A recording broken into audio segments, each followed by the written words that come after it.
Assalamualaikum warahmatullahi wabarakatuh. Alhamdulillahi rabbil alamin. Wassalatu wassalamu ala asrafil anbiya'i wal mursalin sayyidina wa maulana Muhammad wa ala alihi wa sahbihi ajma'in, amma ba'd. Yang terhormat kepada dosen pengampu mata kuliah pengembangan fikih oleh Ibu Nila Siska Sari MA serta teman-temanku yang saya banggakan. Yang pertama-tama dan yang paling utama, marilah kita panjatkan rasa puja dan puji syukur kita atas kehadiran Allah Subhanahu wa Ta'ala, yang mana telah memberi kita nikmat sehat sehingga kita dapat melakukan aktivitas kita dalam kehidupan sehari-hari. Yang kedua kalinya, sholawat bertangkaikan salam tak lupa kita haturkan kepada baginda Nabi kita, yakni Nabiyuna wa Habibuna Nabi Muhammad sallallahu alaihi wasallam. Baiklah, berdirinya saya di sini ingin menyampaikan sebuah kultum, yaitu membahas tentang salat. Allah dan Rasulnya seringkali memberitahu kita bahwa pentingnya mendirikan salat. Dalam salah satu hadis Rasulullah Sallallahu Alaihi Wasallam yang artinya salat adalah tiang agama. Analogis yang paling sederhana tentang salat dalam agama Islam adalah salat dianalogikan sebagai tiang, sedangkan agama Islam dianalogikan sebagai sebuah bangunan.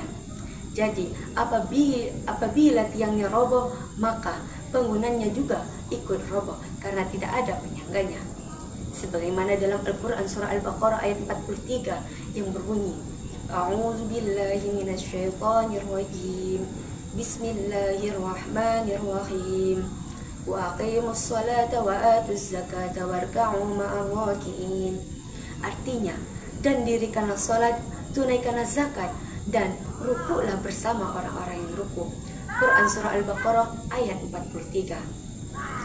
Jelas di dalam ayat ini Allah menggunakan kata perintah, yang dimana kata perintah di dalam Al-Quran wajib kita laksanakan dan kita lakukan. Salat di sisi lain juga banyak keutamaan yang sangat besar.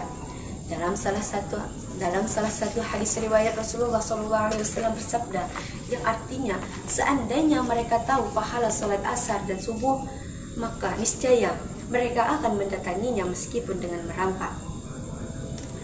Potongan hadis riwayat Imam Bukhari ini menjelaskan akan keutamaan salat. Dalam salat subuh saja banyak keutamaannya.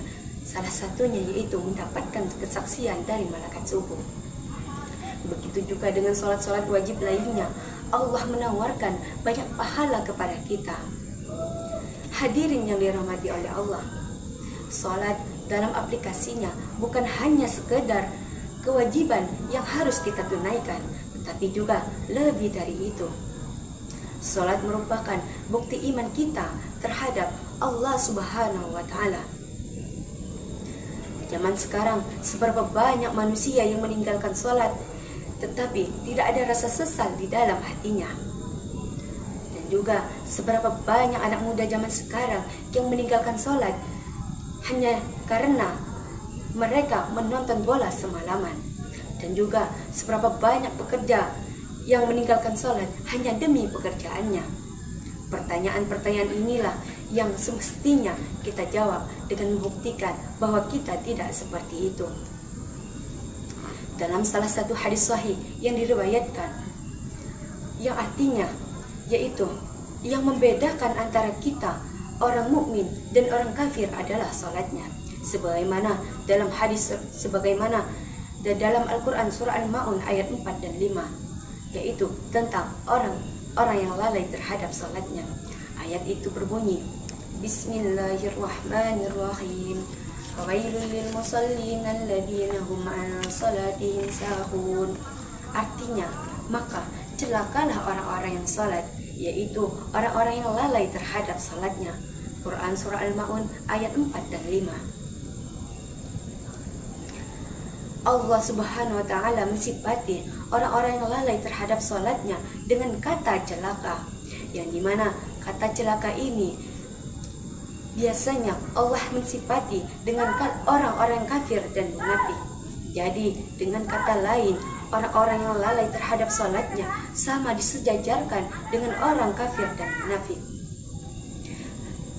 Maka dari itu tidak heran dalam hadis Rasulullah SAW bersabda tadi bahwa yang membedakan antara orang mukmin dan kafir adalah salatnya. Hadirin yang dirahmati oleh Allah, bagaimana yang telah disampaikan Rasulullah SAW di dalam hadisnya, yaitu tentang keutamaan salat. Kita sebagai umat Islam, kita sebagai umat Nabi Muhammad seharusnya kita melakukan salat 5 waktu dengan hati yang lapang, dengan penuh kesyukuran dan keistiqomahan, sehingga kita tidak termasuk golongan orang-orang yang lalai terhadap salatnya. Mungkin hanya ini yang dapat saya sampaikan, kurang lebihnya saya mohon maaf. Wabillahi taufiq wal hidayah.